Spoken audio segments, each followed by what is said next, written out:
He's Nick. I'm Matt. We're Insufficient. Welcome to Insuphishient, episode 229 in a series of 500 in a band we like to call Phish. I don't know what day of the week it is. I don't care. It doesn't matter. Doesn't matter to us. Does anything matter? Not really.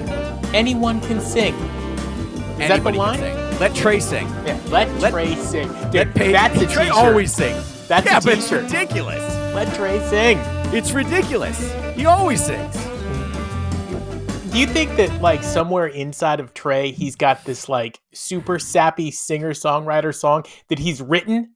He just doesn't have the fucking balls to play it for the band or for the rest of us? No way. Because if he played... What's that one where it's like...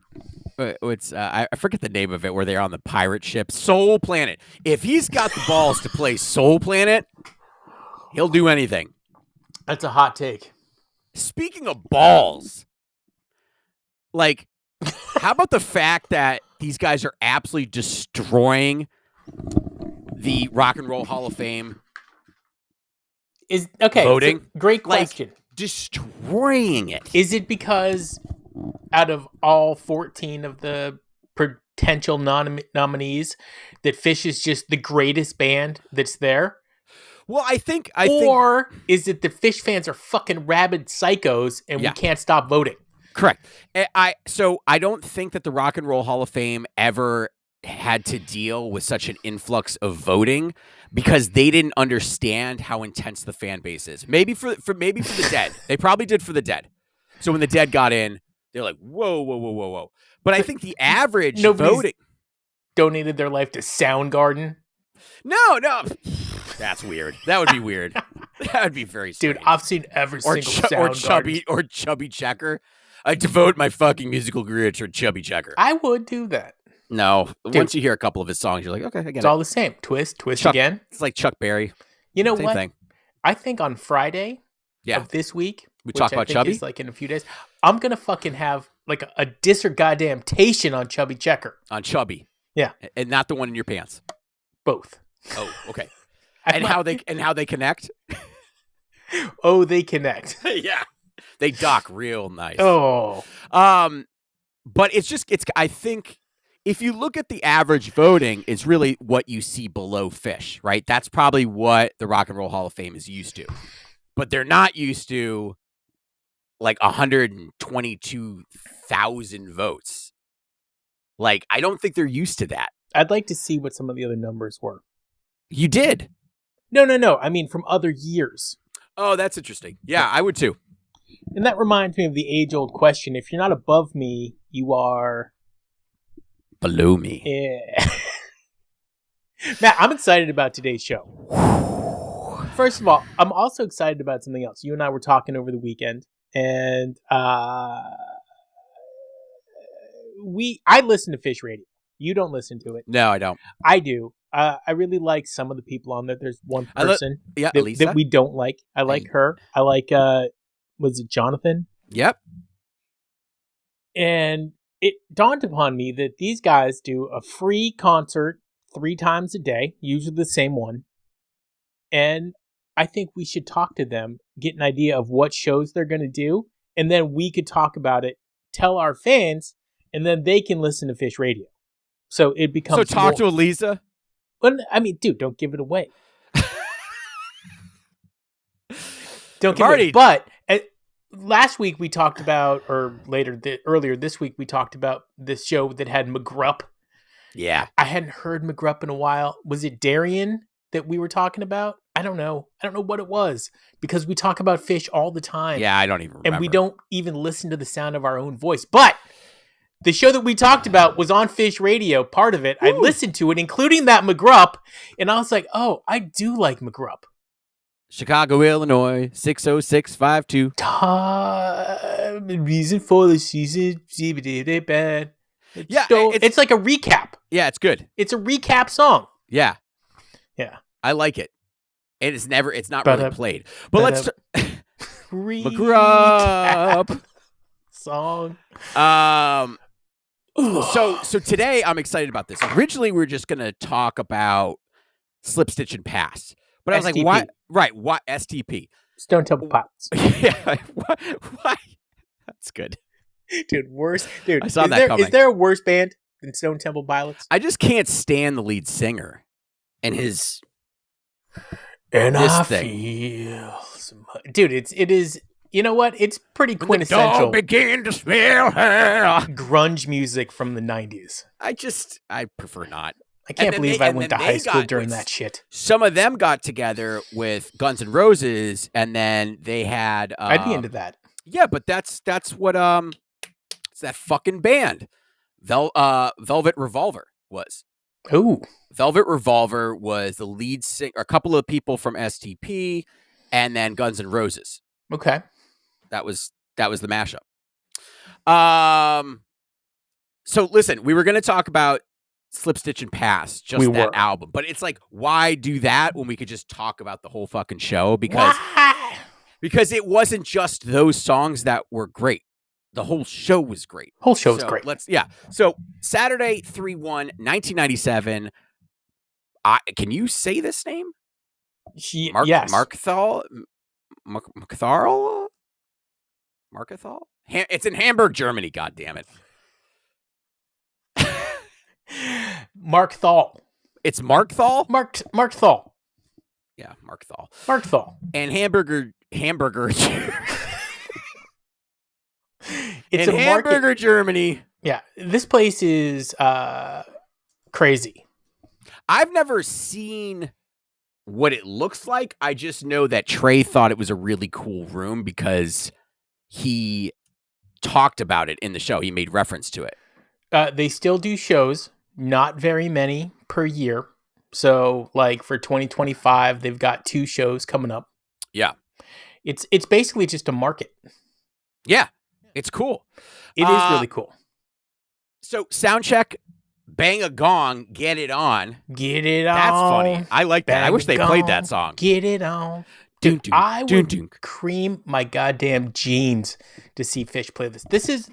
So when SiriusXM, which we were just talking about, did the giveaway in Philadelphia and Phish played in front of 4,000 people, that was cool, but it was like a sit-down auditorium. And that takes away from that Phish experience. You need the mosh pit. And it's not a mosh pit. You mean the one that happened a few years ago? Yeah, the one that happened a few years ago. And so, like, seeing them in a club that holds, like, 2,000 people would just be insane. Cooter could do a scaled-down light, still make it great. I know the guy's got a big wing-wang when it comes to that. But it would just be cool. It'd be cool. By the way, when we were talking about our emergency contact, somebody said Cooter. Dude, I saw that. I was like, yeah, okay.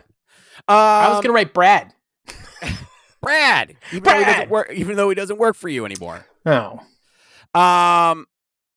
So, but here's the thing about the Philadelphia show. I didn't think it was a good show. It might have been scaled down, but it was not good. Oh, no. There was too much pressure on it. Yeah, I think so too. Okay, so getting to the sound check, Funky Bitch, attack Every on the time you saw me. Yeah, attack on the bass. I don't know what that is, but we got to find out. I wish they had sound checks, man. Some of them do. Some of them do. I can find some of them. But you know that they're out there somewhere.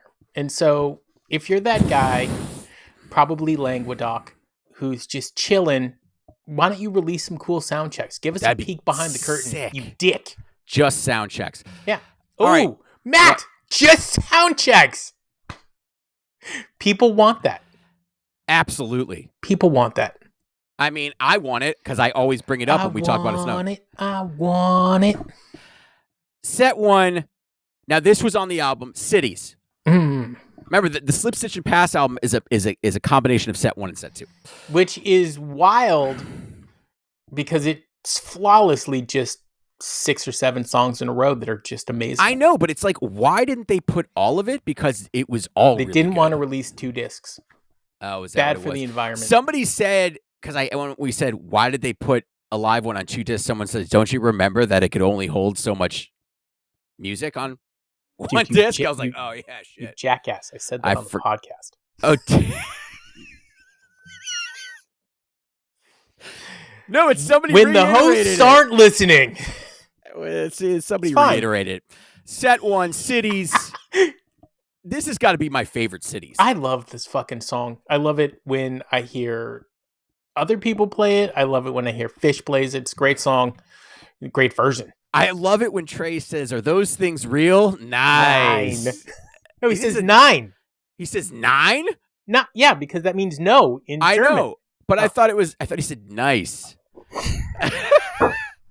Are those things real? Nice.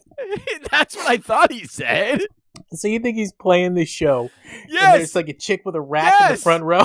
That's what I thought the whole time. I've thought that for 16 years. That is 17 way years. better than what I thought. Yeah. And are those things reality. real? Nice. Yeah, that's not what he said. He said 9. Oh my god. Okay. It's real? Nice. Yeah, doesn't that make sense? Dude, he high fives Fishman. Yeah. That's great. Has Trey ever seen a pair of boobs that made him high five Fishman? You think they've Eiffel Towered? Oh, I hope not. Oh my god, I hope not. Do you think how disjointed that would have been? Like Trey would have been so much taller. I need a go back button. They go back. They call it the Leaning Tower of Pisa. Okay, that's what it's called. Have they leaning towered? And no, the answer is no. But it only is called that when it's Trey and Fishman. Okay. All right. Anyways, Jesus, we're gonna get banned. So, anyways, Okipa ceremony coming after Cities. Yep. I'll always take this. Yep. Down with Disease. Pretty nice Down with Disease for this one. Especially because I've been listening to the 94 Down with Diseases recently, and they just don't dive in nearly as much as they do later on. I can see why they left it off. What do you mean they left it? With this Down with Disease? It's good. It didn't make it to the Slip Stitch Pass album. It did not. I see why Cities made it. Nice. I think Yo, did Way make it? Are those things real? Nice. Yeah, that's so much better. Way did make it. Yeah. So this Way is funky as fuck, and I think they really loved the sound of where they were playing because Fishman's drums had such a fucking punch to it when he was playing that groove, which is a really funky groove in Way. A funky groove to fuck Trey's to. He's just like, yeah, because he can hear it just like slapping. And I love this Way. Really good. Really good Way. Coming out with some grab ass with Beauty of My Dreams. I think we're going to call any song that is bluegrass is grab ass. The Del McCoy. Yeah, Del McCoy. Yep. One or other. Dude, this song, staple in 1.0. I know. Played once in 2.0, and then every now and again, you'll get one. It's I love this song. I like it. I'm not complaining. Wolfman. This is good. This made it. This did make it. This was good. Yeah. This was good. I really liked it. Nice little 14-minute guy. A little bit of chunk to it. Dude, you can play this song. Yeah, it had some chunk. Yeah. Now, okay, the next song is really, when I first heard it, like blew me the fuck away. Okay. Jesus Left Chicago. This version, greatest version. I mean, if ZZ, I hope ZZ Top has heard this version. I'm sure they have. But I love it. It is so good. It's so well executed. When they break this down to like silence, and then you hear Trey just like holding those notes and just plucking away nice and quiet, and everybody comes down to nothing. Yeah. And the way they build it up, it just hits so good. So good. This is one of my top Phish songs of all time. This version. Reba. Bum, bum, bum, bum. Dude, this is the quickest Reba I have ever not tempo wise. They pulled the ripcord on the jam. It did not reach any heights whatsoever. No. Didn't go anywhere. No, they were out. It was bizarre. They were like, here I am, rock you like a hurricane. Yeah, I was just listening to it. I was like, already? Done? You guys, what the fuck? They didn't even finished? peak. Didn't even peak. You know, hello, my baby. I love this because you totally can hear people being like, shut the fuck up. I hate that. I know. Don't fucking shush me. I think that's why Phish got the mics, were because they're like, I cannot stand listening to these assholes yell out, shut the fuck up to people. It's way more intrusive than somebody cheering and clapping. Absolutely. Yeah. Plus, Don't harsh my mellow. They're also in Europe. People don't behave that way in Europe. Yeah, right? Learn your place. I think this is where Phish was cutting the heads off of everybody taking pictures. This absolutely was. Yep.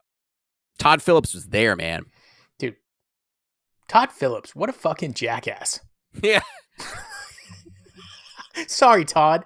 You've made some of the best movies ever. And then at the same time, you're like, you know what? Funny's not funny anymore. I'm going to make the Joker 2. The Joker 2 sucked. Oh, my God. It's interesting. Angry Rob was talking to me about. I'm so fucking mad, though. About Todd Phillips. And I told him, I said, I think this is one of his first movies ever. Yes, and he's like, a young director. Shit. So he was talking about when he was doing what fucking movie was that with Will Ferrell? And this was like Old his second School. movie. Old School. When he was doing Old School, he's in almost every single one of his own movies, by the way. He is.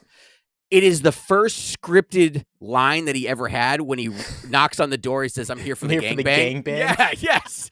But it was Will Ferrell that came up with that for him. No, he's like, no surprise. No. He's like, you gotta, if you're coming, this is what I need you to say. Like, this is what you gotta say. And it's great. I'm here for the gangbang. So strange that he goes from Bittersweet Motel to Old School. Well, he's a great filmmaker. I really do believe in him. I like his movies. I like, I can't think of any off the top of my head other than Old School. But that's a great one. He started to do Borat, and then he bounced. What? Yeah, because he gave an out to the audience because he kept doing the Office pan to Jim. So the filmmakers were filming Borat, and then they would turn to another filmmaker, and it kind of like gave that out. And the reason Borat's so good is because there's no out for the audience. It's just you're in for the ride, dude. You're like, ugh. So, this makes sense. Well, he did all of the Hangovers, right? Oh yeah, forgot about those. Those are great. War Dogs, which I did not like. I have not seen it yet. Saving it. Due Date, great movie. Hated it. Well, it's basically Trains, Planes, and Automobiles. Correct. But you didn't like it? No. When the dog is jerking off in the back? Too much like real life. Too much like your real life. Yeah, well. Starsky and Hutch, it had its moments. That was a good one. It had its moments for sure. And Road Trip, not so sure. All right, getting back to it, ending with Possum. Riding down the road, baby. All Fall Down Signal, heavy metal style intro by Trey. Loved this. Yep. And still doing Secret Language in 97. That's interesting. I didn't know it lasted that long. Oh, it lasted. Okay, long. if they did a Secret Language now, would people get it? Yes. I think so. God, but I would love to be Trey. I think Paige has done a lot of Secret Languages and nobody saw it. Or heard it? Yeah, because that is too close to home. Take a nice 15-minute break. Maybe got a panini or a sausage, sauerkraut. Being in Germany. What is that? Sausage? What is that? Set 2, opener Carini, shortest Carini of all time. Period. 3 minutes and 53 seconds. Hey, you want a Carini to last about as long as... So did they get into this Carini and they were just like, yeah, we probably shouldn't have picked this? No. Yeah, exactly, right. They're like, no, we need to get out of here and we need to get to Fast. dinner in that movie. You know what I realized about dinner in a movie is it takes a lot of cues from musical theater. Okay. There are a lot of musical theater vibes within dinner in a movie that I didn't realize until recently hearing it back. Okay. If you're familiar with, I'm not exactly sure what part it is, but God, it reminds me of like Sweeney Todd or something. Parts of Sweeney Todd. I hate Sweeney Todd. Did you ever see the original? No. You've never seen the original? No. I've only seen the Office version. I hate Andy from The Office, so. Oh, yeah. Mike's song. Yes, finally. Let's get into it. We're back, baby. One of the best of all time? Yes. Even though it's a slow Mike song. One of the best of all time. All time. Period. This is when they're teasing the Doors. They slow it down. They're Mike's having got fun. that. It's funky ass shit. It has got to be. I remember when I first heard this. I was like, I must have been 16. I was like, what the fuck? Is this an actual like written out song, or is like, how are they doing this? Yep. Lawn Boy. Never a problem with Lawn Boy. Nice breakup. And then just one of the all-time Wiccapogs. Yes. And it's not a slow Wiccapog. No. It's not a fast Wiccapog. Well, you always called it a slow Wiccapog. It's not compared to some Wiccapogs, it's slow. Not like the one that they played in Mexico. And that was slow. That was so slow, it was going backwards. Unfinished. Then Mango Song. Yep. Billy Breathes. Above Those Trees. I love that they threw this in here. I love that song. And Theme from the Bottom. So good. Hangout set 2. Encore, Taste, just a great 97 taste. It's got all the feels. Yeah. And yeah, go ahead. No, it does. No, please. No, it's got the strange rhythms, great scales. Everybody's enjoying it. A lot of fun. It's all knotted together. Yeah. Sweet Adeline. My Adeline. So that kind of concludes this whole show. If you haven't heard the whole show, you hear the whole show. Yeah. Don't just hear Slip, Stitch, and Pass. You got to hear it in context. Yeah. As a matter of fact, if you're Phish Radio, why don't you play the whole show? Do they? They should. They absolutely should. You guys should. That's a good one. Wolfman's included a Dave's Energy Guide, by the way. I'll believe that when I see it. But what's really interesting about Phish Radio playing this would be that it's also a history lesson. Absolutely. Don't just entertain, inform. Yeah. Careful with that axe, Eugene. He's Matt. I'm Nick. We are Insufficient. Today, on a very special Insufficient. What the hell is this? I don't know. I hit the wrong button. Shit. Hey, man, this is why we need like a sound guy. I sent you music. Oh, for today? For any day that you want it. This is depressing, dude. This kind of reminds me a little bit of like Miyazaki films, dude. This is like Nick's Spirited Type Away, 3. like Spirited Away or something. Like, what's going on here? Careful with that X, Eugene.